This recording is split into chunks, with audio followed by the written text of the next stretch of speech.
Dr. Hussain here, double board certified facial plastic surgeon specializing in facelifts and rhinoplasties.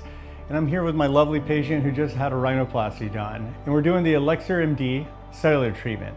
This is the yellow laser we do immediately post-op. And what it's doing is suppressing TNF-alpha, interleukin-6, which are some pretty inflammatory cytokines which want to push her away from regenerating tissue. And also acting on the smooth muscle cells of her lymphatics that's pumping all the lymphedema and swelling out of the way and keeping her in that nice regenerative state.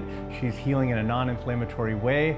And by doing this for 10 days, it really sets you up for success. I bring patients in every possible day, even having it running on weekends for the first 10 days post-op, because that's how we want to set our patients up for success and have them heal as quickly as possible and never know what it's like to be swollen and stagnant.